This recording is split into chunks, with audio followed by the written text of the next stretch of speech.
Okay, so we are working on our character description form, and I'm going to walk you through this form. So in Google Classroom, you have been assigned a copy of this form. So go to Google Classroom and open up the form assigned to you under the assignment character description.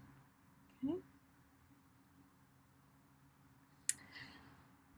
So the first thing you're going to do is you're going to insert a photo of the maquette you plan on developing into a character. So you're going to look over your 3 maquettes and ask yourself which one excites your imagination the most. When you look at it, you start to get ideas about what it could become, what kind of details you add to it, what's its job, what's its personality like, what kind of facial features and emotions is it going to express.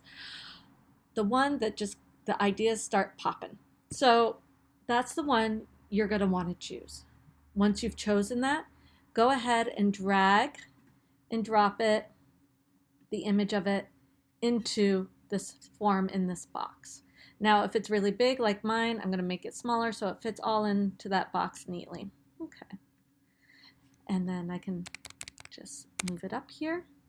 And so I chose this character, which is this kind of tree-like figure. So you can see as I was developing my maquette, I had some specific ideas about this character already, specifically that its limbs would look like branches, its arms would look like leaves, that it was wearing this kind of specific kind of hat that's made out of a raccoon pelt.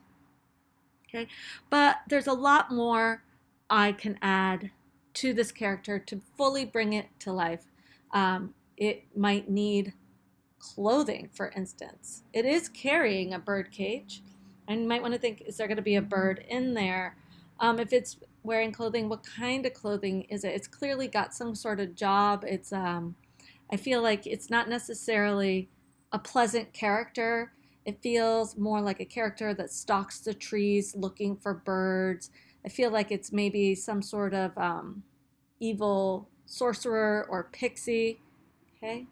I imagine that it's a quite tall character, that it's as tall as trees. Okay. I imagine that perhaps its body is covered in leaves as well. I imagine that its face has rather intense facial features. And so you can see that I'm working out my ideas. Okay. I'm going to neaten this up just a little bit more. There we go. So neatness is always nice on these forms. So next, in this next tab, I've imagined what or who this character is and what kinds of details I will add to this maquette to bring the character to life. I've just kind of brainstormed out loud for you.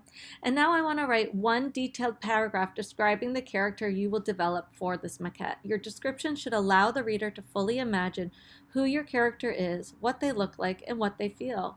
When writing, carefully consider the following. What species are they? What do their facial features look like? Do they have a gender? How old are they? What is their personality like? What emotion will they be expressing? Do they have a job or specific role? What clothing will they wear? Do they have fur, scales, warts, or any other defining features? What is their hair like? And so forth. What you start with is up to you. You might want to name your character. So I'm going to start with my character is an ancient. So we want to be detailed with our adjectives. Tree man. He roams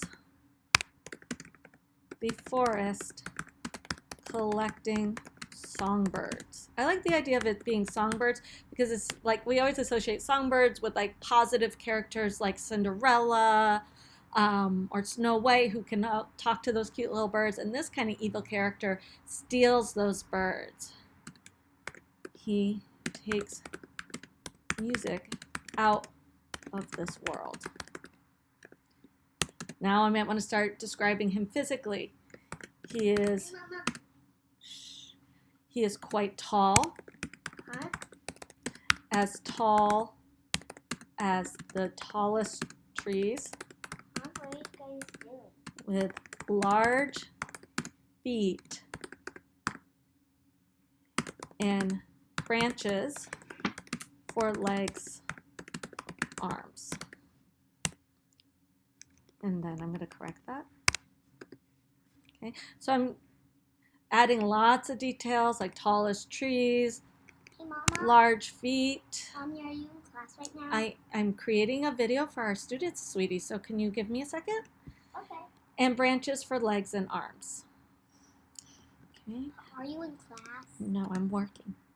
His body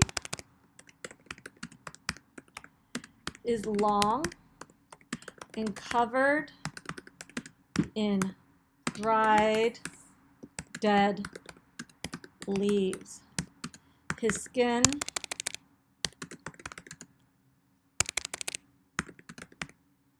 is made of craggy bark. So it's like deep groove, like he's so old. I want to think about it as it looks like deep gashes and wrinkles. He will have a large nose that is twisted and bulbous. So he's going to have a big, unattractive nose. Okay, again, those adjectives that are really allowing me to see it. And he wears a torn up suit coat. One that looks like it was once very expensive, but is now ragged and worn. Well, can you wait a second, please? Is he a skeleton? He's a tree man, an ancient tree man. That's why it sounds spooky. His eyes will be menacing. Again, these very descriptive words. As Ellington said, it sounds spooky. Okay? And he will have a scowl on his face. A scowl is like an unhappy frown, like a frustrated frown. Why does he have that? His personality is dark,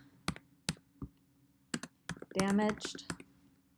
This doesn't sound ancient. It sounds spooky. Mean. He is spooky and mean. So you can see Ellington, who's joining me right now and doing this, is she's starting to see this character. It's igniting her imagination. She's kind of scared of her mommy right now for her mommy coming up with something so spooky and mean. I'm not really scared. At you, I'm just pretty, maybe like annoyed and angry at you. Oh. Well, I don't know how I feel right now with that, but it is spooky and mean. Yeah.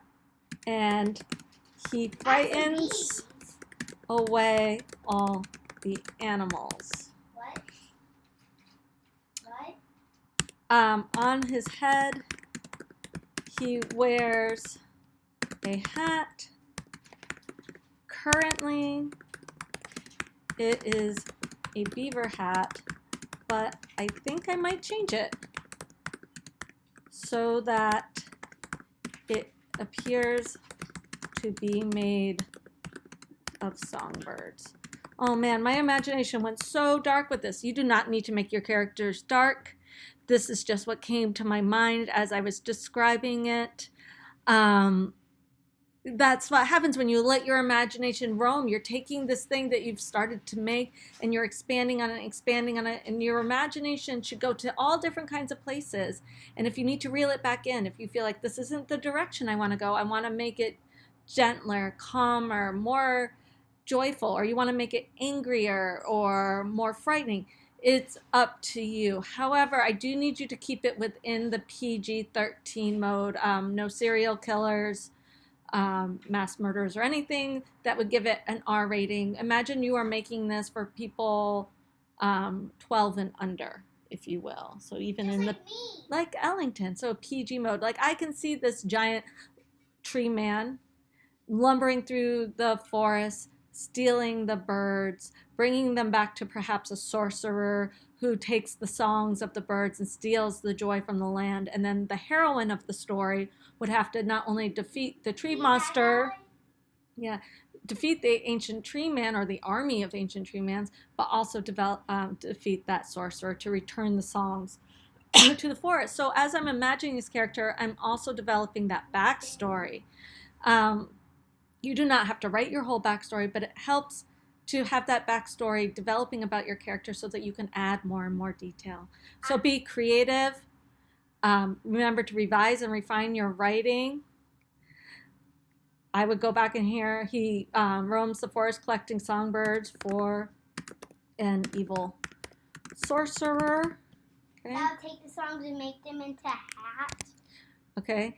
Well, I wouldn't make them into hats. Maybe I thought you said that he had a songbird hat. He does, but that's just to show us what his job is. Does that make sense? Yeah. Okay. He takes music out of this world. I'm just going back through and seeing what else I could add. And again, you see there you do not have to bold your adjectives, but you can see all these adjectives I've used. I might want to say his personality is dark, damaged, and frightening, right? But I might also want to put in here he is a prisoner of the sorcerer. So we may feel pity for him, and perhaps his facial expression could be sad as a result. Or angry. So I'm putting back in some ideas. So, Mama, can I see the picture of it? In a second, honey. So, my character is an ancient tree man. He roams the forest collecting songbirds for an evil sorcerer. He takes music out of this world. He is quite tall as the tallest trees, with large feet and branches for legs and arms. His body is long and covered in dry, dead leaves. His skin is made of craggy bark. It looks like deep gashes and wrinkles. He will have a large nose that is twisted and bulbous, and he wears a torn-up suit coat, one that looks like it was once very expensive, but is now ragged and worn. His eyes will be menacing, and he will have a scowl on his face. So here I want to change this. I'm going to take this out. His eyes will be sad. He will look forlorn because he is imprisoned by the sorcerer. So sorcerer is the bad guy? Yeah. And then I want to take away this part here. And then I can say on his head he wears a hat. Currently is a beaver hat, but I think I will, so I'm going back and fixing my writing, change it so that it appears to be made of songbirds. All right, so I'm going to stop there. I hope this makes sense. Ellington, thanks for joining and adding to us. And you guys are going to write this one very detailed, imaginative paragraph that's going to bring your character to life, and it's going to give you all sorts of ideas for what to draw and add onto your character maquette.